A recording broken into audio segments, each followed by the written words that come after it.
Fitness యొక్క ప్రాధాన్యత అందరికీ తెలిసిందే. మనిషి ఎక్కువ రోజులు జీవించాలన్నా, ఆరోగ్యం సరిగా ఉండాలన్నా మనిషి యొక్క ఫిట్నెస్ సరిగా ఉండాలి. అయితే ఈ మధ్యకాలంలో చాలామందికి ఫిట్నెస్ అవగాహన పెరిగి ప్రతి ఒక్కరు కూడా మ్యారథాన్ పరిగెడదామను, కండలు పెంచుకుందామను, ఆటల్లో పాల్గొందామను రకరకాల విధంగా ఫిట్నెస్లో పాల్గొంటున్నారు. కానీ ఒక రకంగా మనుషులకు భయం కూడా ఉంది. అయ్యో, నేను 50 ఏళ్ళు అయిపోయాను డాక్టర్ గారు, నా మోకాళ్ళు ఏమైనా అరిగిపోతాయా, ఇంకేదైనా నడుము నొప్పులు వస్తాయా, ఫలాని ఎక్సర్సైజ్ వల్ల ఏమైనా నష్టం జరుగుతుందా అనే ఆలోచనలు కూడా మనుషులకు వస్తూ ఉంటాయి.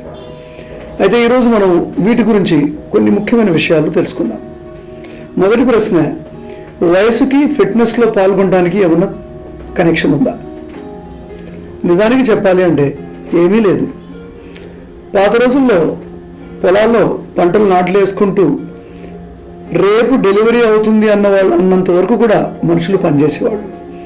కానీ ఈరోజు స్త్రీలు 3 నెలలకే మంచం మీద పట్టి బ్లడ్ ప్రెషర్ పెరిగింది, షుగర్ పెరిగింది, థైరాయిడ్ డిస్టర్బ్ అయింది, తర్వాత నార్మల్ డెలివరీ తగ్గిపోయి అందరూ సిజేరియన్ వైపు పరిగెడుతున్నారు.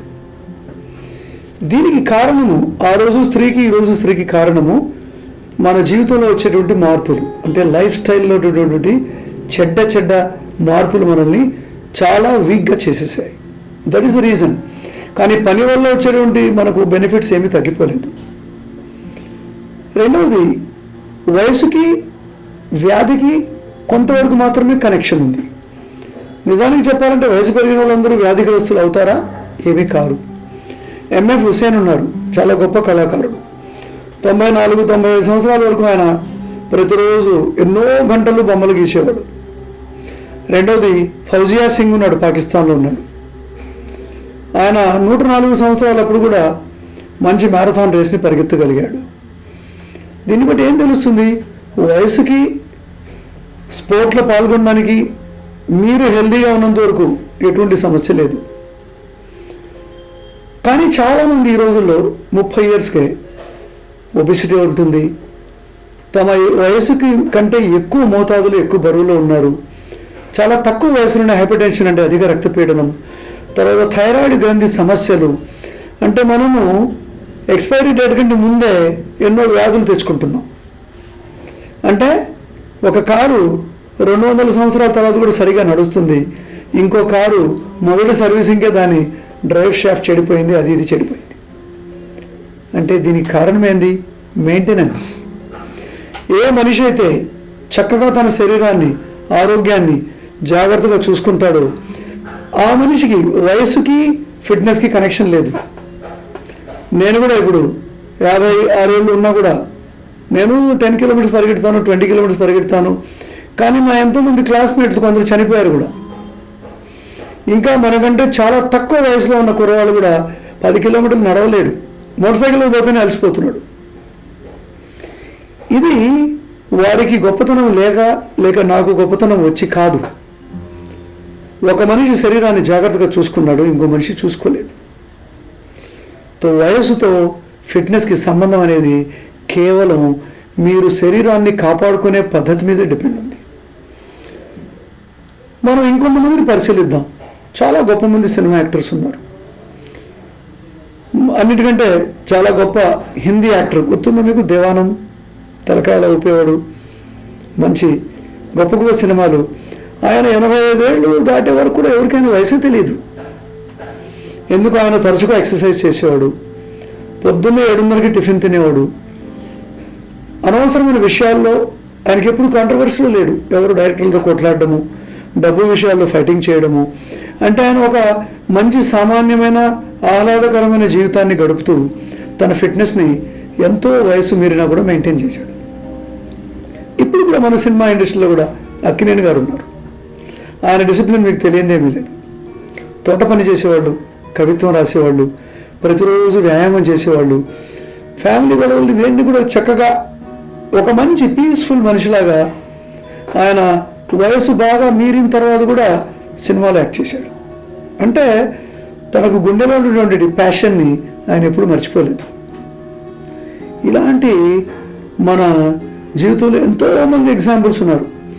ఎన్టీ రామారావు గారు బైపాస్ సర్జరీ అయిన తర్వాత కూడా దేశమంతా తిరిగారు వాకింగ్ ప్రోగ్రామ్. ఇంతకంటే అంటే డిసీజ్కి వయసుకి మన ఫిట్నెస్కి కనెక్షన్ లేదు. మీరు ఆ కనెక్షన్ని పెట్టుకుంటే ప్రాబ్లంలో పడతారు. అయితే ఈరోజు యువత కానీ మిడిల్ ఏజ్ పాపులేషన్ కానీ చాలా బాధలకు గురి అవుతున్నారు. ఎందుకంటే వాళ్ళ ఉద్యోగాలు కూడా ఏవి 9 to 5 లేవు. పొద్దున 6 గంటలకు ఇంట్లోంచి బయలుదేరితే రాత్రి 10 గంటలకు వెళ్తున్నారు. వాళ్ళ తప్పు కాదు పాపం. వ్యాయామం చేయడానికి మనుషుల దగ్గర సమయం లేదు. తిండి తినడానికి ఎంతసేపటికి బయట ఆధారపడాల్సి వస్తుంది. బయట ఉద్యానవనాలు గ్రౌండ్స్ ఏమీ లేక జిమ్ముల్లో దూరి ఎండ దుమ్ము ధూళి తగలకుండా శరీరాన్ని పెంచుకోవాల్సి వస్తుంది. కొంతమంది కొండలు పెంచితేనే ఆరోగ్యం అనుకుంటున్నారు, కొంతమంది కొండలు ఎక్కితే ఆరోగ్యం పెరుగుతుంది అనుకుంటున్నారు. నిజానికి చెప్పాలంటే తిండి తిప్ప రెండు సరిగ్గా ఉంటే ఆరోగ్యం సరిగ్గా ఉంటుంది. మీరు మీ రాబోయే వయసు మీరిన కాలంలో ఆరోగ్యంగా ఉండాలి, ఫిట్నెస్ని సరిగ్గా చేయాలి అంటే ఇప్పటి నుంచి మీరు దాని జాగ్రత్త తీసుకోవాలి. Fitness after retirement, work after retirement should begin now. రెండవది, చిన్నపిల్లల్ని చూడండి. ఒక మనిషి వయసు మీరిన తర్వాత ఫిట్నెస్ చేయగలడా చేయలేదా అనడానికి ఫస్ట్ ఫౌండేషన్ స్టోన్ తన చిన్నతనంలోనే జరుగుతుంది. ఈరోజు ఈ స్కూళ్ళలో పిల్లకాయలు పొద్దున 6 గంటలకు వెళ్తున్నారు. ఒకటేమో బండి మోత, స్కూల్లో విమానం మోత వీపు, చదివి చదివి చదివి చదివి ఈ రెండింటి మధ్యలో కలిసి వాళ్ళ వ్యాయామం నేర్చుకోవాల్సిన మంచి యుక్త వయసులో వాళ్ళు ఏమవుతున్నారు, వ్యాయామానికి అలవాటు పడడం లేదు. వాడు ఇంజనీరింగ్లో చేరిన తర్వాత, ఎంబీబీఎస్లో చేరిన తర్వాత వ్యాయామం ఎలా చేయగలడు? ఎందుకంటే అలవాటు అనేది 18 సంవత్సరాల లోపలే అవ్వాలి. ఒకసారి జిడ్డు కృష్ణమూర్తి గారు అన్నారు, ఒక హార్వర్డ్ ఇన్స్టిట్యూట్ నుంచి చదివినటువంటి ఒక డాక్టరేట్ మనిషి ఆయన అడిగాడు, సార్ నేను హార్వర్డ్లో పిహెచ్డీ చేశాను, నాకు అది తెలుసు. ఆయన అన్నాడు, ఏం లాభం ఇప్పుడు చేస్తే? నువ్వు మనిషిగా ఎప్పుడు కావాలో అది 18 ఏళ్ళ వయసులో ఉన్న కూడా అయిపోయింది. అంటే childhood is very very important. యుక్త వయసు వచ్చేటప్పటికి మీ అలవాట్లన్నీ కూడా ఒక ఫౌండేషన్గా మారాలి. దాని తర్వాత జీవితం అంతా మనం కట్టుబడి నిలబెట్టగలం. సో వయసు మీరిన తర్వాత ఫిట్గా ఉండడం అనేది కష్టమైన సమస్య ఏం కాదు. కానీ వయసు మీరక ముందే దాన్ని మొదలుపెట్టాలి. ఒక సరైన పద్ధతిలో మొదలుపెట్టాలి. ఏరోబిక్ వ్యాయామాలంటే మనిషిని ఎక్కువ కాలం జీవింపజేసేవి. ఓన్లీ స్ట్రెంగ్త్ ట్రైనింగ్ కాదు, ఏరోబిక్ వ్యాయామాలు, నడక, జాగింగ్, సైకిల్ తొక్కడం, చిన్న చిన్న ఆటలు ఆడడం, ఆట కావాలా పాట కావాలా అంటే డాన్స్ చేయడం, ఆహ్లాదకరమైన రిక్రియేషన్ యాక్టివిటీస్లో పార్టిసిపేట్ చేయడం. మీరు సాలార్జంగ్ మ్యూజియంని తిరిగి వస్తే మీరు ఎక్సర్సైజ్ చేసినట్లే. 2 గంటలు తిరగాలి. పిల్లలకి స్కూల్లో గ్రౌండ్ లేదని ఏడవకుండా 2 వారాలకు ఒకసారి జూ పార్క్ తీసుకెళ్ళండి. 3 గంటలు నడుస్తారు జూలో. ఆరోగ్యము ఆనందము 2 లభిస్తాయి. మనం ఎంతసేపటికి అది లేదు ఇది లేదు అని ఏడుపుతోనే మిగిలి ఉన్నాం, కానీ క్రియేటివిటీగా ఆలోచించడం లేదు. ఉన్న దాంట్లో మనం ఎలా చేసుకోవాలి, ఎలా ఫిట్నెస్ని సంపాదించాలి. సో మీరు పరిగెత్తినంత మాత్రాన మోకాళ్ళు అరిగిపోవు. ఎక్సర్సైజ్ చేసినంత మాత్రాన వయసు వల్ల మీకు ఎటువంటి అనారోగ్యం రాదు. మీరు ముందు నుంచి దాన్ని ప్లాన్ చేసుకోవాలి. ఈ ప్లానింగ్ అనేది చాలా important. Age and fitness has no relation. Any aged person can do exercise. మీకు వ్యాధులు ఉంటే ఆల్రెడీ గుండె జబ్బు, డయాబెటీస్, హైపర్ టెన్షన్, ఇంకేదైనా కీళ్ళవాదం ఉంటే దానికి అనుగుణంగా మీరు వ్యాయామాలను కొంచెం మార్చుకోవాలి. బీపీ బిళ్ళలు వేసుకున్నప్పుడు చాలా వేగమైన పరిగెత్తు పనులు చేయకూడదు. అదేవిధంగా రీసెంట్గా గుండె ఆపరేషన్ అయితే మీ డాక్టర్ని ఒకసారి సంప్రదించి నిదానంగా మొదలుపెట్టాలి. ఒకటేసారి నేను 1 వారంలోనే అన్నీ అచీవ్ చేయాలి అంటే తప్పు. So gradual introduction. ఎక్సర్సైజ్ యొక్క బెనిఫిట్స్ బాడీకి రావడానికి 3 నెలలు పీరియడ్ పడుతుంది. సో ముందు 3 నెలలు 12 వారాలు మీరు చాలా త్వరగా ఫాస్ట్గా పెంచకూడదు, నిదానంగా చేయాలి. వయసు ఎక్కువ ఉన్నప్పుడు 60 ఏళ్ళు 70 ఏళ్ళు ఉన్న మనుషులు, వాళ్ళకి విశ్రాంతి కూడా వ్యాయామంతో సేమ్ ఇంపార్టెంట్. మీరు 1 గంట సేపు వ్యాయామం చేస్తే మీ నిద్ర సమయం తగ్గిపోకుండా 7 గంటలు నిద్రపోండి. అప్పుడప్పుడు అరగంట కొంచెం న్యాప్ తీసుకోండి. అంటే విశ్రాంతి అనేది వ్యాయామానికి ఒక కజిన్ బ్రదర్ లాంటిది. రాత్రంతా మీరు నైట్ డ్యూటీ చేసి వచ్చి పొద్దున్న నేను పరిగెడితే సారీ, మీ శరీరం బాధకు గురవుతుంది. ఉపవాసాలు చేయడం, ఇర్రెగ్యులర్గా ఫుడ్ తినటం, నాన్ వెజ్ వాళ్ళు వెజ్గా మారిపోవడం, వెజ్ వాళ్ళు అసలు వెజిటేరియన్ తినకుండా పోవడం, చేతికి వచ్చిన టాబ్లెట్లు నోట్లో వేసుకోవడం, ఇవన్నీ తప్పు పనులు మీరు చేసి వయసు పెరిగినందు వల్ల ఆరోగ్యం లేదు అంటే నేను ఒప్పుకోను. సో వయసుకి ఫిట్నెస్కి దెర్ ఇస్ నో కనెక్షన్. ఆ కనెక్షన్ని మీరే క్రియేట్ చేయాలి. ఫిట్గా ఉండేటువంటి చాలా ఎక్కువ మంది వయసు వాళ్ళని నేను చాలామందిని చూశాను. ఎందుకంటే నేను మిలిటరీలో ఉన్నప్పుడు కూడా ఎంతోమంది జనరల్స్, ఇప్పుడు కూడా సైనిక్పురి సికింద్రాబాద్లో 90 ఏళ్ళు దాటిన వాళ్ళు చాలా ఎక్కువ మంది ఉండేది అక్కడే, సిటీలు ఇంకెక్కడ లేరు. వీళ్ళందరికీ ఉన్నటువంటి ఒక గొప్ప గుణం ఉంది, అది డిసిప్లిన్. డిసిప్లిన్ ఎక్కడ ఉండదో అక్కడ డిజార్డర్ మొదలవుతుంది. గుర్తుపెట్టుకోండి 2 పదాలు. డిసిప్లిన్ లేని చోట డిజార్డర్ మొదలవుతుంది. డిజార్డర్ ఉన్న చోట డిసీజ్ మనం విత్తనం వేసినట్లే. ఈ 3 కలిసినప్పుడు మనిషి యొక్క జీవితం అకస్మాత్తుగా ఫినిష్ అవుతుంది. అయితే వీళ్ళందరూ ఏం చేస్తారు? అన్నిటికంటే ముఖ్యమైనది ఏంటంటే వాళ్ళు చేసే ఎక్సర్సైజ్ విధానాలు మంచివి అనుకుంటారు. ప్రతిరోజు వీళ్ళని చూసి వాళ్ళని చేసి మార్పులు చేసుకోరు. వాళ్ళు ఏది సూటబుల్లో సేమ్ థింగ్ దే కంటిన్యూ. రెండవది, వాళ్ళు ప్రతిరోజు చాలా మార్పులు చేయరు. వాళ్ళ జీవితం అంతా కూడా కాలచక్రం లాగే జీవిత చక్రం. అంటే it's a rhythmic in nature. It's a same smooth same thing they do every day. Food discipline, timing of food. వీళ్ళందరూ కూడా టైంకి తినేవాళ్ళు. 10 గంటలకు బ్రేక్ఫాస్ట్, 12 గంటలకు బ్రేక్ఫాస్ట్, లంచ్ మానేయడం, 3 రోజులు ఉపవాసాలు చేయడం, ఇది చేయడం, అది, ఇవన్నీ ఏం చేయరు. వాళ్ళు టైంకి తింటారు. ఈ 90 ఇయర్స్ దాటిన ప్రతి మనిషి దగ్గర, అందరి దగ్గర ఉన్న ఇంకో గొప్ప అలవాటు, వీళ్ళెవరు మద్యపానం సేవించరు. సేవించినా చాలా తక్కువ క్వాంటిటీ, ఎప్పుడో ఒకసారి. సో ఆల్కహాల్ అనేది మనిషి యొక్క జీవితాన్ని తగ్గిస్తూ పోతుంది. ఇది కూడా ఒక ఇంపార్టెంట్. రాత్రి రోజు 4 పెగ్గులు తాగితే పొద్దున్నే ఎలా లేస్తావమ్మా? లేచినా నీ బాడీ తూలుతూ ఉంటుంది. ఎలా నువ్వు బయట ప్రకృతిలో ఉన్న ఎండని ఎలా గమనిస్తావు? ఆక్సిజన్ ఎలా పీలుస్తావు? మనుషులతో ఎలా చలాకీగా ఉంటావు? ఈరోజు మన తెలంగాణ రాష్ట్రము, ఆంధ్రప్రదేశ్ రాష్ట్రము, 2 రాష్ట్రాలు కలిసి ముందు కంటే ఎక్కువ మోతాదులో ఆల్కహాల్ బడ్జెట్ పెరిగింది. అంటే రాష్ట్రాలు చాలా హ్యాపీగా ఉండొచ్చు, కానీ మనిషి జీవితాలకి దెబ్బే. సో ఆల్కహాల్, వయసు ఎక్కువ రోజులు బతకాలి అంటే ఆల్కహాల్ నుంచి దూరంగా ఉండాలి. మూడవది, వీళ్ళందరూ ముసలి వాళ్ళు కూడా ఎక్కువ రోజులు బ్రతికిన వాళ్ళు ఎక్సర్సైజ్ చేయడంతో పాటు మెంటల్ ఎక్సర్సైజ్. నా కొడుకు ఇలా ఉన్నాడు, కోడలు తిట్టింది, ఇంట్లో ఇది బాగాలేదు, హ్యూమన్ రిలేషన్స్ని వాళ్ళు చాలా దూరంగా పెట్టి వాళ్ళకి ఏం కావాలో దానితోనే వాళ్ళు చాలా హ్యాపీగా ఉంటారు. సంతృప్తికరమైన జీవితం. మనిషికి ఉన్నటువంటి బాంధవ్యాన్ని వాళ్ళు చాలా బ్యాలెన్స్గా పెట్టుకోగలిగారు.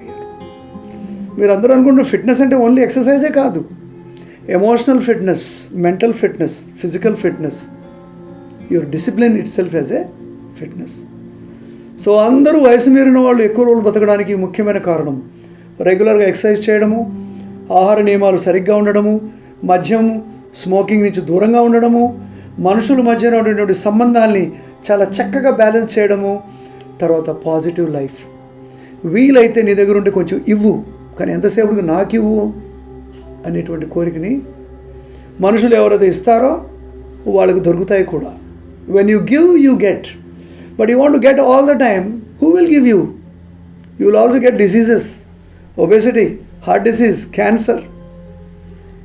ఇవ్వడానికి అలవాటు పడ్డప్పుడు వచ్చేటువంటి ఆనందం మన జీవితాన్ని పెంచుతుంది. So philanthropic life is also very important. So మనం అనుకున్నట్లు కేవలం ఒక ఎక్సర్సైజ్ మనిషిని లాంగ్గా పెట్టదు. ఎక్సర్సైజ్ అనేది ఒక ఇంపార్టెంట్ ఫౌండేషన్ కాంపోనెంట్. ఇవన్నిటిని ఎప్పుడైతే కలుపుతామో that will make a very very nice building. అదే మనిషి యొక్క జీవితం. ఐఎమ్ షూర్ మీరందరూ వీటిని ఫాలో చేసి ఎక్కువ రోజులు బతకండి, ఎక్కువ ఆలోచించండి, దేశానికి ఎక్కువ కాంట్రిబ్యూట్ చేయండి. సార్ మీరు అన్నారు అంటే లేట్ వయసులో కూడా ఫిట్గా ఉండడానికి కారణం మంచి లైఫ్, దాంతోపాటు మంచి పని. ఇప్పుడు మనం సెలబ్రిటీ చూసుకున్నాం, సపోజ్ అంటే అందరూ సల్మాన్ ఖాన్ కానీ ఇప్పుడు చిరంజీవి కానీ ఇప్పుడు ఆయన కూడా ఫిట్ గా తయారు సడన్ గా ఎలా అవుతుంది సార్ ఎలా చేయగలరు? ఓకే కొన్నిసార్లు కొన్ని ప్రశ్నలు వస్తాయి. వీళ్ళు ఇండిసిప్లిన్గా ఉన్నారు కానీ సడన్గా వాళ్ళు ఫిట్ అయిపోతారు. అది ఎంతవరకు? ఆ డిమాండ్ ఉన్నంత వరకు. ఫర్ ఎగ్జాంపుల్ ఒక సెలబ్రిటీ పర్సనే చూసుకుందాం. ఫిట్గా బాగా కనిపిస్తుంది. మనం ఏమనుకుంటాం, అబ్బా వీళ్ళు అన్నీ మానేసి సడన్గా ఫిట్ అయిపోయారని. కానీ అది నిజం కాదు. ఎందుకంటే ఒక సెలబ్రిటీ పర్సన్కి ఒక పర్టికులర్ అవసరం అనేది అవసరం, ఆ ప్రొఫెషన్ అనేది అవసరం. దాని గురించి ఎలాగైనా కష్టపడి వాళ్ళు ఆ రోజుకి తయారైపోతారు. ఒక ఒలింపిక్స్కి పోయే ఖిలాడి ఒలింపిక్స్ రోజు ముందుకి అన్ని రకాల ఎలా ఉన్నా కూడా తయారై తను ఎట్లయినా పార్టిసిపేట్ చేస్తాడు. కానీ దాని తర్వాత జీవితం అంతా ఆయన ఆరోగ్యంగా ఉన్నాడా లేదా అనేది ప్రశ్న. సో కొంతమంది సడన్గా వాళ్ళు ఫిట్నెస్ని పెంచుకుంటున్నారు అంటే వాళ్ళు గొప్ప రోల్ మోడల్స్ కాదు. ఎల్లకాలము ఆరోగ్యాన్ని యూనిఫామ్గా మెయింటైన్ చేసే వాళ్ళే రోల్ మోడల్స్. సో అలా మీరు బయట బాహ్య ప్రపంచంలో మీరు కనిపించినా కూడా ఎవరన్నా వాళ్ళని మీరు రోల్ మోడల్గా తీసుకోకూడదు. సో కావచ్చు పీకింగ్ ప్రోగ్రామ్ అంటాం. నేను ఇప్పుడు అన్ఫిట్గా ఉన్నాను, నాకు 3 monthsలో ఫిట్ అవ్వాలి, ఏదన్నా పార్టిసిపేట్ చేయాలంటే మీకు we need to make a very serious program. Endurance training చేయాలి, స్ట్రెంగ్త్ పెంచాలి, స్లీప్ అంటే నిద్రని సరి చేసుకోవాలి, అవసరమైతే కొన్ని మెడికేషన్ తీసుకొని డిసీజ్ని కంట్రోల్లో పెట్టుకోవాలి.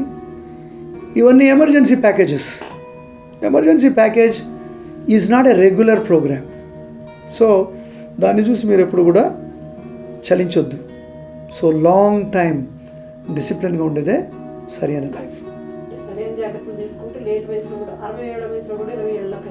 తప్పకుండా. అసలు ఆ 60 ఏళ్ళు 80 ఏళ్ళు అనేది ఓన్లీ నంబరే.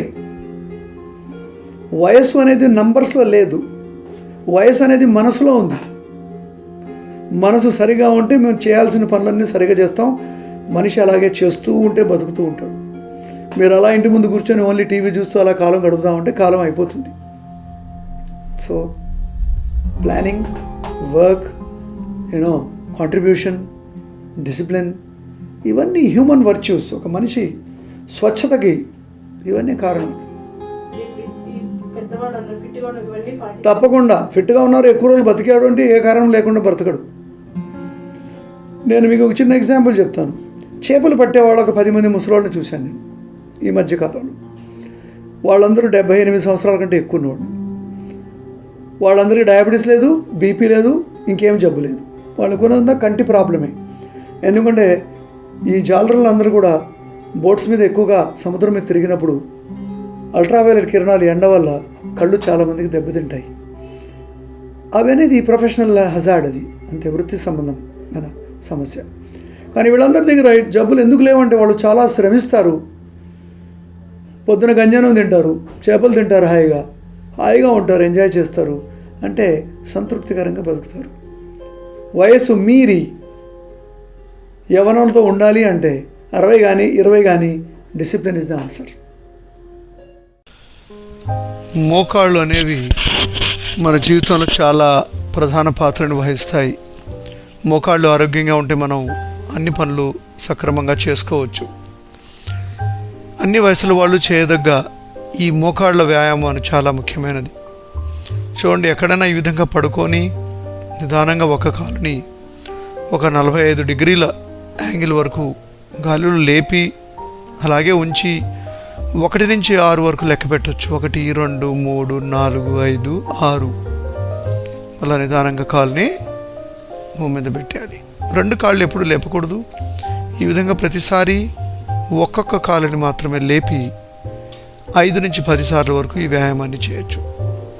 ఇక రెండో వ్యాయామం మన పక్క భాగంలో ఉండే తొడకండరాలకి. ఇవి మోకాళ్ళని గట్టిగా కుదించి పెడతాయి. ఈ విధంగా ఒక పాండురంగ స్వామి పోజ్లో పడుకొని నిదానంగా ఒక కాలుని పైకి లేపాలి. 45 డిగ్రీల్లో ఆపి 1, 2, 3, 4, 5, 6 లెక్కబెట్టి కింద పెట్టాలి. మళ్ళీ ఇంకోసారి చేయాలి. అదేవిధంగా కొద్దిసేపు ఉంచి కింద పెట్టేసేయాలి. మళ్ళీ రిపీట్ చేయొచ్చు 3వసారి.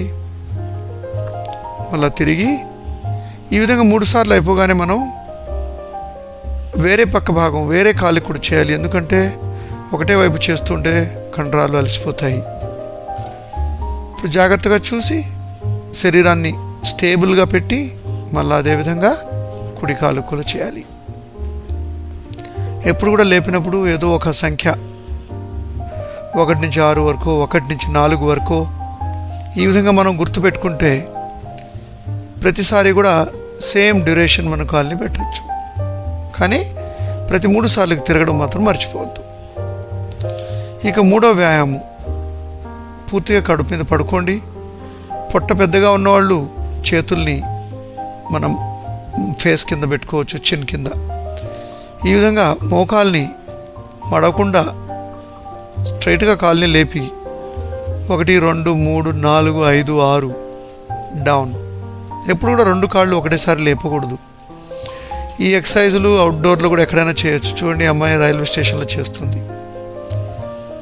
చల్లటి ప్రదేశంలో, చక్కని గాలిలో ఎప్పుడైనా చేయొచ్చు. ఇంట్లో కూడా చేయొచ్చు, బెడ్ మీద కూడా చేయొచ్చు. ఇక 4వ వ్యాయామము, తిరిగి మనం యథాస్థాయికి నార్మల్గా పడుకొని 2 కాళ్ళని దగ్గర వరకు ఉంచి, ఇంట్లో అయితే 2 మోకాళ్ళ మధ్యలో ఒక దిండు పెట్టుకోవచ్చు. లేదంటే 2 మోకాళ్ళని కూడా ప్రెస్ చేస్తూ 1 2 3 4 5 6 మళ్ళా రిలాక్స్. ఈ విధంగా మనం 2 మోకాళ్ళ మధ్యలో దిండు పెట్టుకోవచ్చు. 2 కాళ్ళతోటి ప్రెస్ చేయాలి దాన్ని. 1 2 3 4 5 6 మళ్ళీ రిలాక్స్, మళ్ళీ ప్రెస్ చేయాలి, మళ్ళా రిలాక్స్ చేయాలి. ఈ వ్యాయామాలన్నీ కూడా మనం రోజు. ఇప్పుడు మనం నడుముకి సంబంధించిన కొన్ని వ్యాయామాలు చేద్దాం. నడుము నొప్పి ఉన్నా, డిస్క్ డిసీజ్ ఉన్నా, పట్టేసిన లేదా రెగ్యులర్గా ఫిట్నెస్ కోసమైన ఆటగాళ్ళు కూడా ఈ నడుముకి సంబంధించిన ఎక్సర్సైజ్ చేయొచ్చు. మంచం మీద పడుకొని చేయొచ్చు, లేదా ఈ విధంగా గ్రౌండ్ మీద ఒక మ్యాట్ వేసి కూర్చొని పడుకొని చేయొచ్చు. నిదానంగా ఒక కాలుని దగ్గర తెచ్చి పైకి తీసుకొని 2 చేతులతో తొడ భాగంలో పట్టుకొని నిదానంగా ఛాతీ వైపుకి లాగాలి. నోరు కొద్దిగా తెరచి ఉంచాలి, గాలి నిదానంగా వదలాలి. ప్రతిసారి ఒక్కొక్క కాలుని ముందు మనం చేయాలి. చూడండి, ఎప్పుడు కూడా ఒకటేసారి కిందకి తీసుకెళ్ళకూడదు, ఒకటేసారి పైకి తీసుకెళ్ళకూడదు. చాలా నిదానంగా మనం చేయాలి. ప్రతిసారి కాలు కింద పెట్టి అలా స్లైడ్ చేస్తూ బయటికి తీసుకెళ్ళాలి. ఈ విధంగా మనం 5 నుంచి 10 సార్లు పొద్దున, సాయంత్రం ఎప్పుడైనా చేయొచ్చు. వ్యాయామం చేసే ప్రతిసారి దీన్ని చేయడం వల్ల హ్యామ్స్ట్రింగ్ కండరాలు, నడుము కండరాలు, పిరుదుల కండరాలు అన్నీ కూడా బాగా స్ట్రెచ్ అవుతాయి. సో తల లేపకూడదు, ఎందుకంటే ఇది కూడా ఒక మాడిఫైడ్ పవనముక్తాసనం. తల లేపకుండా చేయాలి. అదేవిధంగా 2 కాళ్ళతో కూడా చేయాలి. ఒక్కొక్కసారికి ఒక్కొక్క కాళ్ళని దగ్గర తెచ్చుకొని, కానీ ఇప్పుడు మనం పైనుంచి పట్టుకోవచ్చు. కానీ తిరిగి రిటర్న్ పోయేటప్పుడు నిదానంగా కాలుని కింద పెట్టి నిదానంగా స్లైడ్ చేయాలి. చూడండి, ఈ విధంగా పట్టుకోవాలి. తల లేపకూడదు, నోరు తెరిచి ఉంచాలి, గాలి సునాయాసంగా తీసుకుంటుండాలి. నిదానంగా ఒక పాదాన్ని కింద పెట్టి ఫస్ట్ నిదానంగా దాన్ని 2వ పాదాన్ని కూడా కింద పెట్టాలి. తీసుకునేప్పుడు 2 ఒకసారి తీసుకోవచ్చు. ముఖ్యంగా లావుగా ఉండేవాళ్ళు, బరువు ఎక్కువగా ఉండేవాళ్ళు చాలా జాగ్రత్తగా కిందికి పైకి మనం ఈ ఎక్సర్సైజ్ని చేయాలి.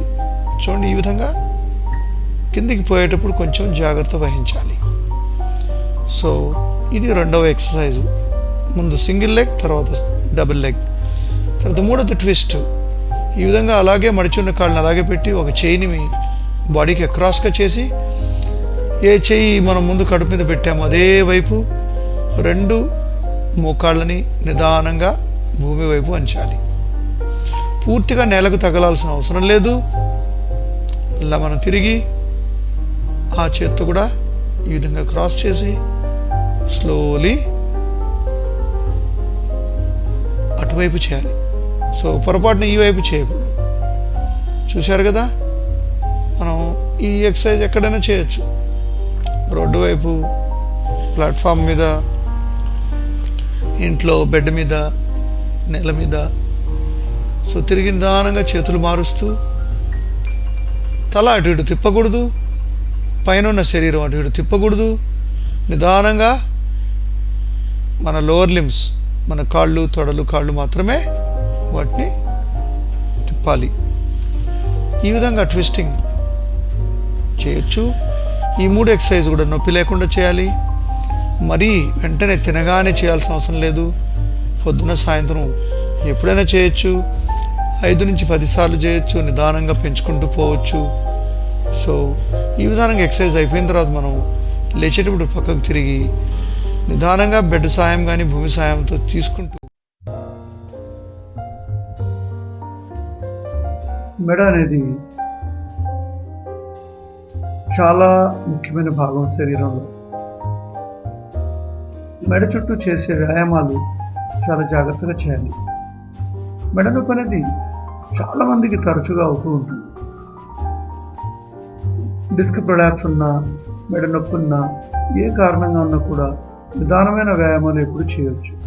ఇప్పుడు చూపించే విధంగా సైడ్ టు సైడ్ రొటేషన్, అంటే ఒక పక్క నుంచి ఇంకో పక్క వరకు, భుజం నుంచి ఈ భుజం నుంచి ఈ భుజం వరకు నిదానంగా మెడని అటు ఇటు తిప్పొచ్చు. రెండో వ్యాయామం, చేతిని నేరుగా నిటారుగా పెట్టి మెడని పక్క నుంచి చెవుల మీదుగా పట్టుకొని నిదానంగా ఒక పక్కకి స్ట్రెచ్ చేస్తూ లాగాలి. నొప్పి ఉండకూడదు. తర్వాత వేరే చేతిని కూడా గట్టిగా శరీరం పక్కనే పెట్టాలి. శరీరాన్ని వంచకూడదు. ఓన్లీ మెడను మాత్రమే స్ట్రెచ్ చేయాలి. చూడండి, చక్కగా నిదానంగా, నొప్పి లేకుండా, బాధ లేకుండా ఈ విధంగా స్ట్రెచ్ చేయాలి. ఈ విధంగా మనం 5 నుంచి 15 సార్లు వరకు దినంలో ఎన్నోసార్లు చేయొచ్చు. ఆఫీస్లో కూర్చుంటూ కూడా చేయొచ్చు. ఇంట్లో టీవీ చూస్తూ కూడా మనం చేయొచ్చు. అంటే చిన్న చిన్న మెడ వ్యాయామాలు చాలా గొప్ప బెనిఫిట్స్ ఇస్తాయి. ఈ విధంగా సైడ్ స్ట్రెచింగ్ తర్వాత 3వ వ్యాయామం షోల్డర్ ష్రగ్, అంటే భుజాల్ని పైకి లేపడం. సరిగ్గా నిలబడి కానీ కూర్చొని కూడా చేయొచ్చు. నిదానంగా మనం భుజాల్ని చెవుల వరకు వచ్చే విధంగా మనం నిదానంగా పైకి లేపి 1, 2, 3, 4, 5, 6 అని లెక్క పెట్టి మళ్ళీ నిదానంగా కింది వైపుకి జారవిడవాలి. ఈ వ్యాయామం మెడ, భుజం చుట్టూ ఉండే కండరాలకి చాలా బెనిఫిట్లు ఇస్తాయి. మళ్ళీ చూడండి ఒకసారి 6 కౌంట్స్ చేసి మళ్ళీ నిదానంగా. ఈ 3 వ్యాయామాలు ప్రతి ఒక్కరూ చేయొచ్చు. డిస్క్ ప్రొలాప్స్ ఉన్నవాళ్ళు చేయొచ్చు, స్పాండిలోసిస్ ఉన్నవాళ్ళు చేయొచ్చు. రోజుకి 10-15 సార్లు ఏ టైంలో అయినా చేయొచ్చు. సో ఈ విధంగా వీటిని చేస్తూ మీరు మెడని కాపాడుకోవచ్చు. హ్యామ్స్ట్రింగ్ అనే కండరాలు మన తొడ వెనక భాగంలో ఉంటాయి. మనము రోజు వ్యాయామాలు చేయటం వల్ల ఈ హ్యామ్స్ట్రింగ్ కండరాలు గట్టిగా అయిపోవడము, బిగిసిపోవడము, దీని వలన నడుము కండరాలు మీద ఎక్కువగా ఒత్తిడి కలగడం, తరచుగా నడుము నొప్పి రావడం జరుగుతూ ఉంటుంది. ఆటలు ఆడేటువంటి స్పోర్ట్స్ పర్సన్స్, మామూలుగా ఫిట్నెస్ వ్యాయామాలు చేసుకునే సాధారణ మనుషులు అందరూ కూడా హ్యామ్స్ట్రింగ్ వ్యాయామాల్ని చేయటం వల్ల నడుము నొప్పి తగ్గుతుంది. వీటిని ఎన్నో రకాలుగా చేయొచ్చు. ఇప్పుడు చూపించే విధంగా నిలబడి మన కాళ్ళని ఒకదాని మీదుగా ఒకటి క్రాస్ చేస్తూ నిదానంగా మనం ఎంతవరకు ముందుకు వంగగలమో అంతవరకే వంగాలి. ఈ విధంగా వంగేటప్పుడు మన నడుముని నిటారుగా ఉంచాలి. 2 వైపులా కూడా చేయాలి. ఇది 2వ రకమైన వ్యాయామం. మీరు దీన్ని సరిగ్గా పరిశీలిస్తే ముందు కాళ్ళని దూరంగా పెట్టి మడిమ మీద నిదానంగా ముందుకు వంగి మన పాదాలని పట్టుకోవడానికి ప్రయత్నం చేయాలి. అంత దూరం పోలేకపోతే మోకాలు వరకే పట్టుకోవచ్చు. ఇది కాలు, తొడ, పిరుదులు వెనక భాగంలో ఉండే అన్ని కండరాలని కూడా మంచి స్ట్రెచ్చింగ్ని ఇస్తుంది. చూడండి, మనం ఎంత చేయగలమో అంతే చేయాలి, నొప్పి లేకుండా చేయాలి, బ్యాలెన్స్ని మెయింటైన్ చేస్తూ చేయాలి. కొంచెం ఎడంగా పెట్టుకుంటే బ్యాలెన్స్ కూడా ఉంటుంది. సో ఈ విధంగా సునాయాసంగా మనం నోటితో గాలి వదులుతూ ఈ స్ట్రెచెస్ ఎన్నోసార్లు మనం చేయాలి.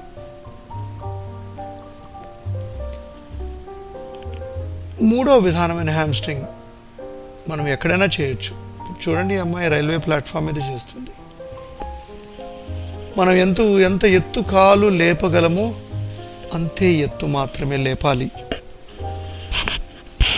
దీన్ని లేపేటప్పుడు కూడా ముందు స్ట్రైట్గా చేయాలి, ఎదురుగా, తర్వాత పక్క వైపు కూడా చేయొచ్చు. సో అదేవిధంగా ఈ పాదాన్ని మనం గమనిస్తే ముందు నిదానంగా ఎదురుగా, ఎంతవరకు మనం వంగగలిగితే అంతవరకే వంగాలి. తర్వాత పక్క వైపు నుంచి కూడా మనం బెండ్ చేయొచ్చు. ఎప్పుడు కూడా నొప్పి, బాధ అస్సలు ఉండకుండా ఈ వ్యాయామాన్ని చేయాలి. చూడండి మళ్ళీ ఒకసారి, ఇది ఎత్తు మనిషికి మారుతూ ఉంటుంది. ఈ అమ్మాయి స్పోర్ట్స్ పర్సన్ కాబట్టి తన కాల్ని ఎక్కువ ఎత్తులో పెట్టగలిగింది. మీరు ఏమీ స్పోర్ట్స్ చేయని వాళ్ళైతే తక్కువ ఎత్తులోనే పెట్టుకొని దీన్ని మనం చేయవచ్చు. సో ఈ విధంగా రైల్వే ప్లాట్ఫామ్, ఇల్లు, మెట్లు, చెట్లు, కొమ్మలు, జిమ్,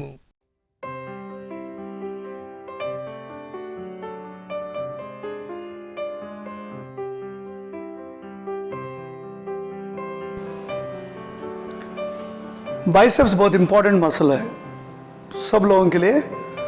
तो इसको एक्सरसाइज करने के लिए आप छोटा सा डंबल चलेगा और एक बॉटल ऑफ वाटर भी चलेगा. Do it slowly. This is standard biceps curl जो कर रहे हैं आप, बिल्कुल कम वेट लेना, ज़्यादा रेपिटेशन करना. स्लोली करिए. से हमेशा हम लोग जिम नहीं जा सकते और कई बार वेट्स नहीं मिल सकते, तो इसलिए वाटर बॉटल तो हमेशा मिलता है. So wherever you get a water bottle you can do this exercise very simply. और इसको कभी कभी सपोर्ट भी दे के कर सकते हैं, ऐसे भी कर सकते हैं, और हाथ के नीचे हाथ रख के भी बाइसेप्स कर सकते हैं. दोनों बॉटल के साथ दोनों हाथ में कर सकते हैं. You can do literally all exercises with bottle water. Chest flies कर सकते हैं, शोल्डर रेजेस कर सकते हैं. सब एक्सरसाइजेज हम डंबल के बदले में वाटर बॉटल से भी कर सकते हैं. दोनों डंबल के साथ भी कर सकते हैं. और सर बिल्कुल स्ट्रेट रखना चाहिए, स्लोली करना चाहिए, और बहुत ज़्यादा वजन नहीं उठाना चाहिए. For example he is using dumbbells, you can use A water bottle और एनी वेट ऑल्सो यूज कर सकते हैं हम लोग.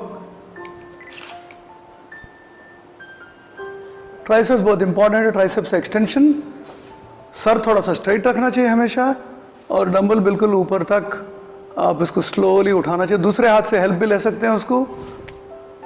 ऐसे हेल्प लेने से आपको बहुत इजी होगा करने के टाइम में. और ये बहुत common and very simple exercise है. But lot of people can not lift their hand up, so those people should not do this above the shoulder extension. नहीं करना चाहिए जिनको शोल्डर में प्रॉब्लम है. सो हाथ को सामने बेंड करना और स्लोली एक्सटेंड करना पीछे तक, और बॉडी बिल्कुल सपोर्ट ले सकते हैं, और हेड बिल्कुल स्ट्राइट होने चाहिए.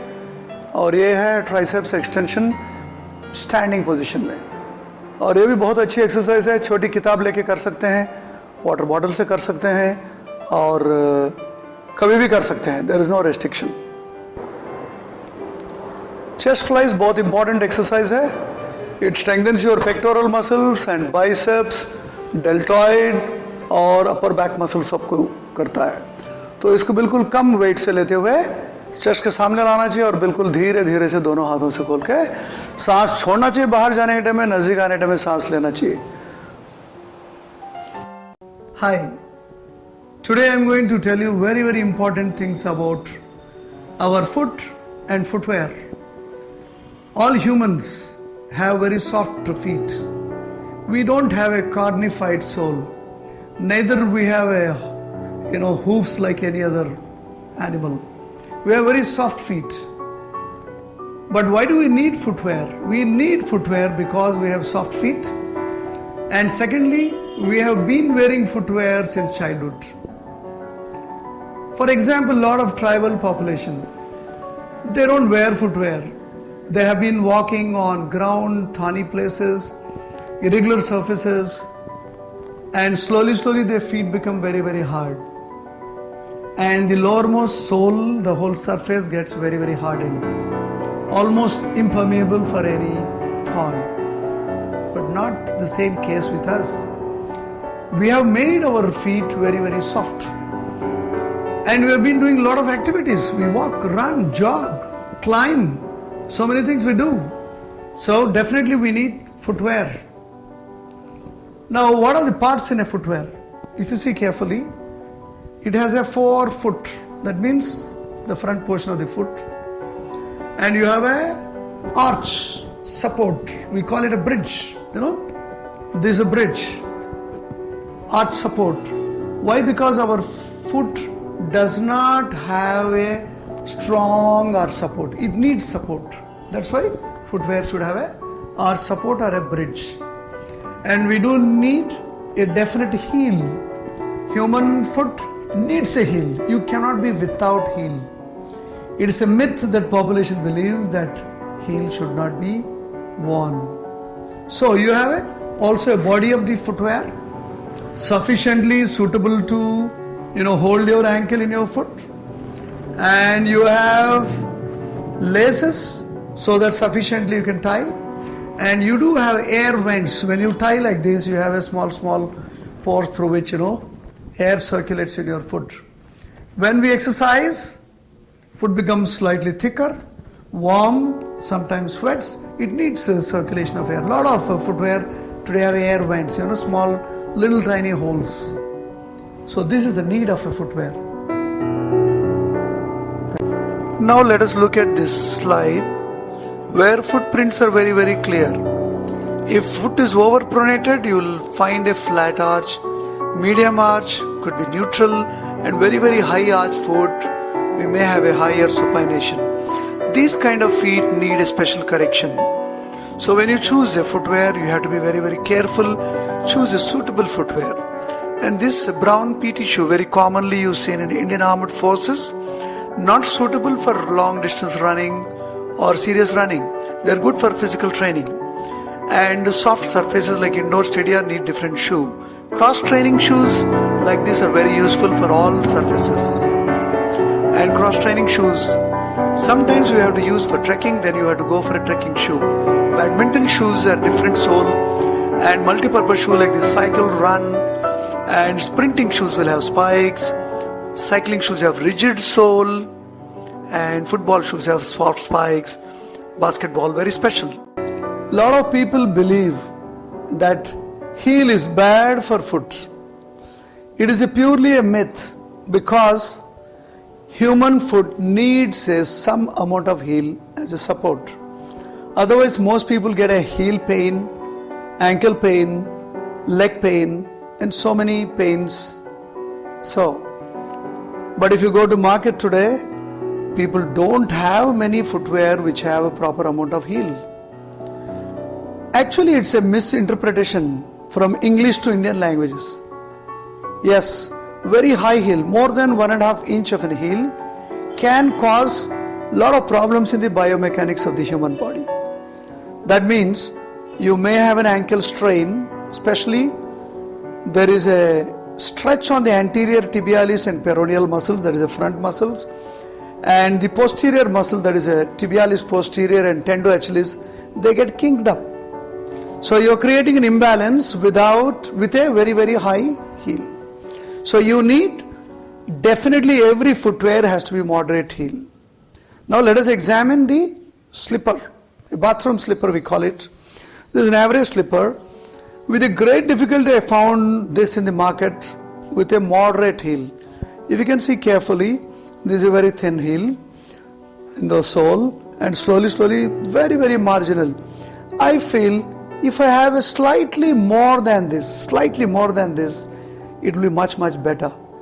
So we need definitely moderate heel, maybe 1 to 1.5 inches of size for an average people, everybody. But more than 1.5 inch, Some people it may suit, some people it may not. So, and just now we discussed about the parts of a footwear. Forefoot, it should be flexible.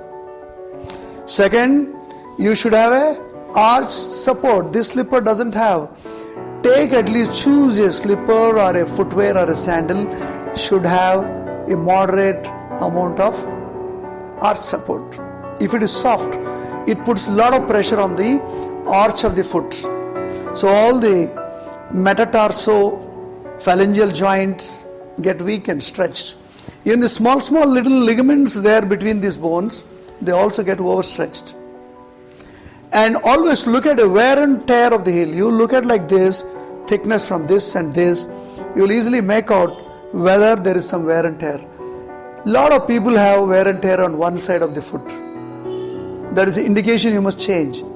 People who have a short leg, people who have a overpronation, that is opened foot too much, or underpronated, the feet are quite inside, they may have some kind of wear and tear. So keep checking your footwear. Very high heel ladies footwear, I can call it a lady's heart.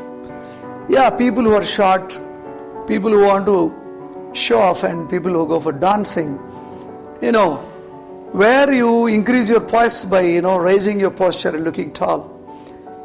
I found a lot of tall girls and women wear still taller heels. Now you look at this heel, it's almost 1, 2, 3, 4, more than 3.5 inches. This heel footwear causes a tremendous amount of stress at the ankle joint and also at the metatarsophalangeal joints. And this kind of footwear, definitely, if you wear it for longer time, it causes a problem. You will become doctor's delight. People will be diagnosing you as different diseases. They'll call it high uric acid causing an arthritis, or it could be some ligament injury. But be aware, if you want to wear it, wear for a very short while. Even when you go to party, when you stand, you wear it for a few minutes and then take off the moment immediately when people are not looking at you. So also let us examine, this is okay, because these are mostly hardened plastic, or even sometimes they use wood also in this kind of sandals. They're good, but unfortunately this heel angle is too much. It's more than almost 45 to 50 degrees, causes tremendous strain on your footwear. Let me examine a most common footwear which most of the civilian population wear. This is a sandal. Sandals for gents. Now let us look at the heel. It's reasonably around maybe a 6 months old footwear. It's quite good heel. And forefoot flexibility, it's good. Let us see the arch support. Not so good, maybe it's old. So with this, what comes to our mind is, most of the sandals and chappals, all those footwear, they go very bad.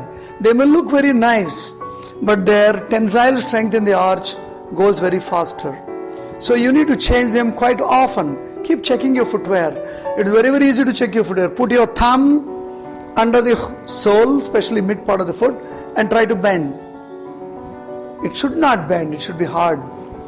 Similarly, if you bend opposite, it should be flexible. So this is okay, not a good footwear. This is a common ladies slipper, sandal, half shoe we call it. Now let us examine this. Forefoot, good. Heel, very poor, insufficient heel. This lady will have a foot pain. And ankle support, absolutely zero. I can call it a pancake footwear. So this is bad. Let me sum it up. Rule number 1, everybody needs a footwear. Rule number 2, you must acquire a good footwear. That means it should be a proper footwear. Size, don't go with the brand. I won't say Reebok is good, Adidas is bad, Asics is good, nothing like that. Every foot chooses on its own. When you go to a footwear shop next time, you don't be biased. Just keep on wearing different shoes. And one shoe will tell you, my dear boy, I am your partner. That is your shoe.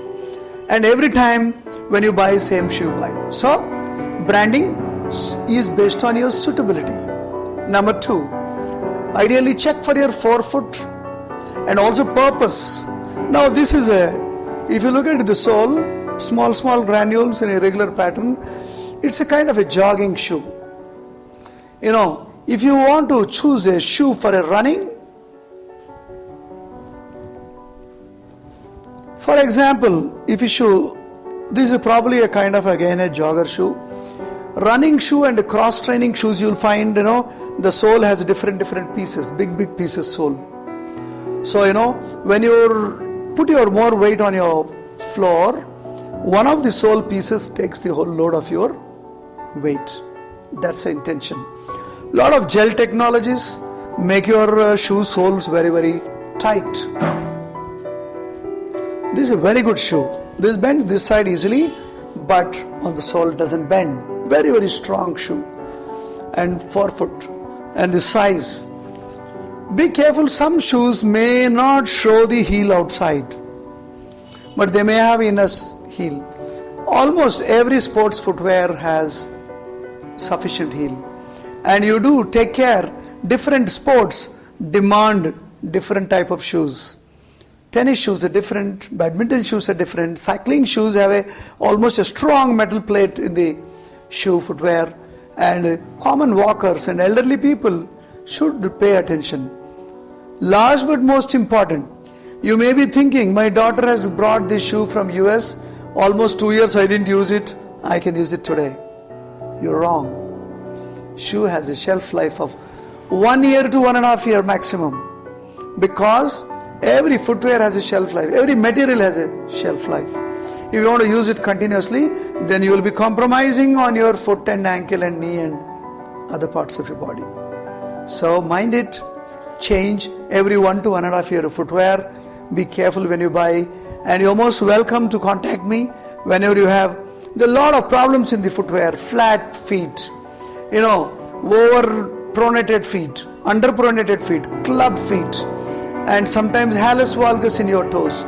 All these are small variations from a normal foot, needs an expert opinion. So I am Dr. Bakhtiar Choudhary, for you, always available when you need any advice on footwear.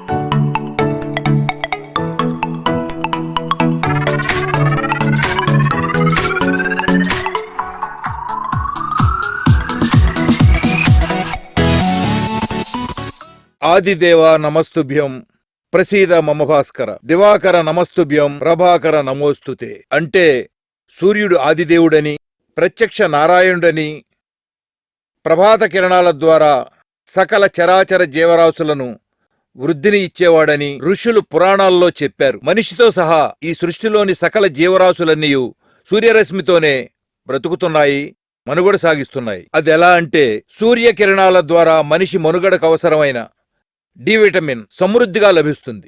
ఈ D vitamin మనుషులకు మాత్రమే కాదు, సకల జీవరాశుల ఎదుగుదలకు కూడా అవసరం. సూర్యోదయం వేళలో భూమి మీద పడే భానుడి తొలి లేత కిరణాలలో చాలా అద్భుతమైన శక్తి కలిగిన డి విటమిన్ ఉందని సైన్స్ ద్వారా ప్రూవ్ అయింది. ఈ డి విటమిన్ మనిషి ధాతు శక్తికి, ముఖ్యంగా ఎముకలు బలంగా ఉండటానికి, ఎదుగుదలకు ఉపయోగపడుతుంది. అందుకే పూర్వకాలంలో ఋషులు మునులే కాకుండా దేవుళ్లు కూడా ప్రత్యక్ష భగవానుడైన శ్రీ సూర్య భగవానుడికి మొక్కి సూర్యకిరణాల యొక్క శక్తిని, అందులో దాగి ఉన్న ఆరోగ్య రహస్యాల్ని తెలుసుకున్నారు. ప్రతి ఒక్కరూ సూర్యోదయం వేళకు నిద్రలేచి ఏ నది ఒడ్డుకో చెరువు ఒడ్డుకో వెళ్లి పరిమితమైన బట్టలతో సూర్యుని ఎదురుగా నిలబడి ఆదిత్య హృదయం పఠించేవారు. నిజానికి ఇందులో మర్మం ఏమిటంటే, అలా సూర్య నమస్కారం, సంధ్యావందనం పేరిట సూర్యునికి ఎదురుగా నిలబడటం వలన సూర్యకిరణాలు మన శరీరానికి తాకి పుష్కలంగా డి విటమిన్ మనలో తయారవుతుంది. కానీ ఇప్పుడు మనం ఏసీ గదుల్లో కంప్యూటర్ ముందు కూర్చుని మనం సూర్యుండే మర్చిపోతున్నాం. దానివల్ల కలిగే అనారోగ్యాలను గుర్తించలేకపోతున్నాం. అదేంటో మీరే చూడండి.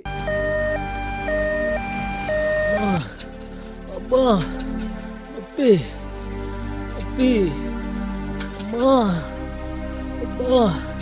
అరే అతనికి ఏమైంది? స్ట్రెచర్ మీద తీసుకెళ్తున్నారు. ఏదో సీరియస్ కేసు అయి ఉంటుంది. పద మనం వెళ్ళి విషయం తెలుసుకుందాం. ఎక్స్క్యూజ్ మీ సార్, మీ పేరు? నా పేరు సూర్యం అండి. స్ట్రెచర్ మీద తీసుకొచ్చిన వ్యక్తి నా తమ్ముడు సార్. ఏమైంది సార్ మీ తమ్ముడికి? ఏమైనా సీరియస్ ప్రాబ్లమా? ఏం చెప్పమంటారు సార్, వాడికి ఒక్క జబ్బా 190 జబ్బులున్నాయి. షుగరు, థైరాయిడు, బీపీ ఇవి చాలా అన్నట్టుగా వాడి కర్మగాలి ఇప్పుడు కొత్తగా నడుము నొప్పి కూడా వచ్చింది. అయినా ఉన్నంత వరకు మన ప్రయత్నాలు మనం చేయాలి కదండి. మీ తమ్ముడు వయసు ఎంత అండి? ఎంత అండి, జస్ట్ 38 ఇయర్సే. ఆ వయసుకే వాడి శరీరాన్ని వాడి చేజేతులా పాడు చేసుకున్నాడు. వాడికి ఒక వాకింగ్ లేదు, ఎక్సర్సైజు లేదు, ఏ పూట టైంకి తిండి లేదు. ఇక ఉద్యోగం చూస్తే నైట్ షిఫ్ట్. వాడి రొటీన్ అంతా ప్రకృతికి విరుద్ధమే, క్రమశిక్షణ లేని జీవితం. ఓ, మీ బ్రదర్ కూడా సూర్యోదయం చూడలేదన్నమాట. అవును సార్, అందుకే ఒకసారి పెద్ద డాక్టర్ గారితో మాట్లాడి చూద్దామని. పదండి, మేము కలవాలనుకుంటున్నాం. పదండి. డాక్టర్ ఆ వెన్నెముక జారిన పేషెంట్, డిస్క్ ప్రొలాప్స్ అయిన పేషెంట్ ను తీసుకొచ్చారు. బయట ఉన్నారు. He's in severe pain sir. Okay sister, please give him pain medication. OT staff అందరికీ చెప్పి ఆపరేషన్ థియేటర్ రెడీ చేసుకోండి. Take consent and do the other necessary formalities. Let me also get ready. Okay sir. అమ్మా నొప్పి నొప్పి. Hello Bharat, how are you? ఏముంది sir, నొప్పి నొప్పి. Operation త్వరగా చేయండి సార్, నడుము నొప్పి సార్. ఓకే చేస్తాము. అసలు నువ్వేం చేస్తావు? వాకింగ్ గానీ ఎక్సర్సైజ్ గానీ ఏమైనా చేస్తావా? ఎక్కడ ఎక్సర్సైజ్ సార్, ఎక్సర్సైజ్ లేదు, పాడు లేదు. కనీసం డైట్ అయినా సరిగ్గా తీసుకుంటావా? ఇంట్లోనా బయట? 90% ఆఫీస్లోనే సార్. అర్థమైందా? తిండి లేదు, ఎండ లేదు, శరీరం అంతా బండగా మారింది. ఆపరేషన్ కొద్దిసేపట్లో పూర్తి చేస్తాను. త్వరగా చేయండి సార్, నొప్పి తగ్గించండి sir. Okay don't worry. Operation తర్వాత అయినా నీ లైఫ్ స్టైల్ మార్చుకో. రెండోసారి ఆపరేషన్ చాలా కష్టం.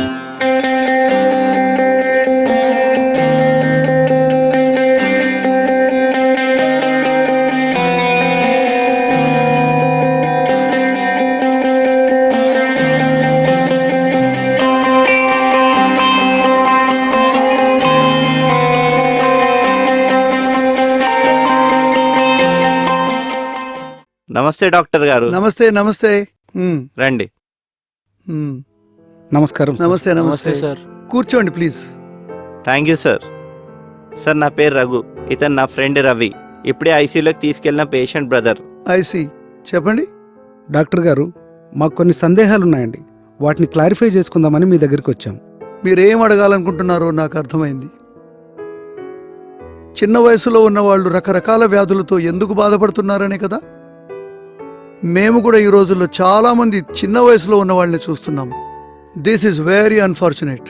పాత రోజుల్లో మనుషులు ఎలా ఉండేవాళ్ళు ఒక్కసారి ఆలోచించండి. పాత రోజుల్లో మనుషులు ఉదయాన్నే లేచి ఏదో ఒక పని పేరుతో ఎండలో తిరిగేవారు. చాలా కష్టపడి చెమటోర్చి రోజంతా పనిచేసేవారు. స్త్రీలు కూడా ఇంట్లో కానీ బయట కానీ 900 క్యాలరీల పనిని అదనంగా చేసేవారు. పాఠశాలలు, ఇల్లు విశాలమైన వరండాలతో ఉండి వెలుతురు చక్కగా వచ్చేది. అందుకోసమే ఏ కట్టడమైనా తూర్పు పడమరకు ప్రాధాన్యత ఇచ్చేవారు. అంతేకాకుండా అందరూ కలిసి బయట కూర్చొని తినేవారు. యువకులు కూడా ట్రాక్ సూట్లు, టీషర్ట్లు తొడకకుండా చాలా తక్కువ బట్టలతో చర్మానికి సూర్యరశ్మి తగిలేలా ఆరు బయట ఆటలాడేవారు. క్యాలరీలు లెక్కపెట్టేవారే కాదు, వాచీల ద్వారా కాలి అడుగులు లెక్కపెట్టేవారు కాదు. ఆకలి వేసినప్పుడు ఏది దొరికితే తిని హాయిగా నిద్రపోయేవారు. అందువలనే ఆ రోజుల్లో విటమిన్ డి లోపం అసలు ఉండేదే కాదు. తీవ్రమైన వ్యాధుల బెడదలు కూడా ఉండేవి కావు. దానికి కారణం సరియైన మోతాదులో ఎండ తగలడమే. శారీరక శ్రమ వల్ల ఆకలి కలిగి సమయానికి క్రమశిక్షణతో ఆహారాన్ని తినేవారు. Excuse me doctor. ఎస్, చెప్పండి. నమస్తే డాక్టర్. ఎస్. నా పేరు మధుమతి. నేను మాకు తెలిసిన ఒక పేషెంట్ని చూడ్డానికి వచ్చి బయట నుండి మీ డిస్కషన్ విన్నాను. నాకు కొన్ని డౌట్స్ ఉన్నాయి డాక్టర్. కూర్చోండి, మీ సందేహాలేంటో చెప్పండి. Thank you doctor. డాక్టర్ గారు, ఏ బాధలు లేకుండా ఉండాలంటే మనిషికి డి విటమిన్ ఎంత అవసరం ఉండాలి? అవును సార్, నాకు డి విటమిన్ ఎంత ఉండొచ్చు? డోంట్ వరీ, టెస్ట్ చేసి చెప్తాను. ఒక రోజు పడుతుంది. మొదట మనం విటమిన్ డి గురించి తెలుసుకుందాం. విటమిన్ డి అంటే మామూలు విటమిన్ కాదు. ఇది జీవితానికే ఒక అమృతధార. దాదాపు 80% విటమిన్ డి ప్రకృతి నుండి ఉచితంగా దొరుకుతుంది. చర్మము, కాలేయము, మూత్రపిండాలు కలిసి చక్కటి విటమిన్ డిని తయారు చేస్తాయి. ఒక్క మాటలో చెప్పాలంటే అన్ని హార్మోనులకు విటమిన్ డి రాజు. వయసుతో సంబంధం లేకుండా ప్రతి ఒక్కరికి 50 నానోగ్రాముల విటమిన్ డి ఉండాలి. ఇది జీవితాంతం మెయింటైన్ చేయాలి. అయ్ బాబోయ్, ఎండ తగిలితే నా ఫేస్ పాడవుతుందని రోజూ నేను సన్ స్క్రీన్ పూసుకొని క్లాత్తో కప్పుకుంటున్నాను. మరి విటమిన్ డి వస్తుందా డాక్టర్? మీతో, మీ లేడీస్తో ఇదే బాధ. సన్ స్క్రీన్ పూసుకుంటే సూర్యరశ్మిలో ఉండే అల్ట్రావైలెట్ బి కిరణాలు చర్మానికి తగలవు కదా. మరి విటమిన్ డి ఎలా తయారవుతుంది? డాక్టర్ గారు, మీరు నన్ను చాలా కంగారు పెడుతున్నారు. నా చర్మం చాలా సున్నితం, ఎండకు తట్టుకోలేదు. ఏం చేయమంటారు? వెరీ గుడ్, చాలా మంచి ప్రశ్న. కానీ ఒకటి గుర్తుంచుకోండి, 10 నిమిషాలు సూర్యకాంతి చర్మానికి సోకడం వల్ల ఎటువంటి బాధ ఉండదు. అందుకే మీరు 10 నుంచి 15 నిమిషాలు ఎండలో తిరిగి తర్వాత సన్ స్క్రీన్ పూసుకోవచ్చు. ఎప్పుడైనా ఒకటే, విటమిన్ డి కావాలి కదా. మరి డాక్టర్ గారు, పట్టణాల్లో ఉండే పిల్లలకు పెద్దలకు ఇవన్నీ సాధ్యం కాదే. మరి ఏం చేయాలండి? ఆరోగ్యం కావాలంటే ఎలాగైనా ఎక్కడైనా కొద్దిపాటి సమయం ఎండలో గడపక తప్పదు. లేకపోతే జీవితాంతం అనారోగ్యంతో మందుల పాలు కావాల్సిందే. డాక్టర్ గారు, వానాకాలం చలికాలం ఎండ తక్కువగా ఉంటుంది కదా, అప్పుడు ఎలా మరి? భలే అడిగావయ్యా. ఈ 2 సీజన్లలో విటమిన్ డి చాలా తక్కువ దొరుకుతుంది. అందుకనే మనం ఆహారం పట్ల ఎక్కువ శ్రద్ధ వహించాలి. అవసరమైతే విటమిన్ డి టెస్ట్ చేయించుకొని సప్లిమెంట్స్ కూడా తినాల్సి వస్తుంది. ఒకటి గుర్తుందా మీకు? ఇందువలనే పెళ్లిళ్ళు వేసవికాలంలో చేస్తారు. గ్రహాలు, ముహూర్తాలు కూడా సహకరిస్తాయి. ఎండాకాలంలో శరీరం విటమిన్ డిని చక్కగా తయారు చేస్తుంది. పిల్లలు పుట్టేటప్పటికి భార్యాభర్తల్లో సరి అయిన మోతాదులో విటమిన్ డి ఉంటుంది. సార్, నేను ఒక మాట విన్నా, అంత ఎండ ఉండి ఆఫ్రికాలో కూడా విటమిన్ డి లోపమేంటి సార్? అవును డాక్టర్, ఈ డౌట్ నాకు కూడా ఉంది. మంచి డౌట్. నల్లటి చర్మం అల్ట్రావైలెట్ బి కిరణాలను సరిగ్గా అబ్జార్బ్ చేయలేదు. కానీ తెల్లగా ఉన్నవారు తక్కువ సమయంలోనే విటమిన్ డి తయారు చేసుకోగలరు. ఫర్ ఎగ్జాంపుల్, వైట్ స్కిన్ ఉన్నవాళ్ళు 10 నిమిషాలు ఎండలో నిలబడితే చాలు. కానీ ఆఫ్రికా లాంటి దేశాల్లో 40 నుంచి 60 నిమిషాలు ఎండలో నిలబడ్డా సరిపోదు. అందుకే ఈ కంట్రీస్లో చాలా విటమిన్ డి తక్కువగా ఉంది. సార్, ఈ రోజుల్లో గ్యాసు, కడుపు మంట వంటి జబ్బులు చాలామందికి ఉన్నాయి కదా, మరి ఇలాంటి వారికి ఆహారం ద్వారా డి విటమిన్ దొరుకుతుందా? నిజమే. జీర్ణ ప్రక్రియ సరిగా లేనప్పుడు, ఆహారపు అలవాట్లు మారినప్పుడు విటమిన్ డితో సహా వేరే పోషక పదార్థాలు కూడా శరీరానికి దొరకవు. ఈ మధ్యకాలంలో మద్యపానం బాగా పెరిగింది కదా సార్, మరి వీళ్ల సంగతి ఏమిటి? తరచుగా తాగేవాళ్లకు ఏ విటమిన్లు దొరకవు. డాక్టర్ గారు, ఆహారంతో 20% డి విటమిన్ వస్తుందన్నారు. కాస్త వివరంగా చెప్తారా? మాంసాహారం అంటే గుడ్డు, పాలు, చేపలు, మాంసము, ఇవన్నీ విటమిన్ డితో సహా ఎన్నో రకాల కొవ్వు సంబంధిత విటమిన్లను కలిగి ఉంటాయి. అంటే విటమిన్ ఏ, డి, ఈ, కే విటమిన్ అన్నమాట. పాలు, వెన్న కూడా విటమిన్ డిని సమృద్ధిగా కలిగి ఉంటాయి.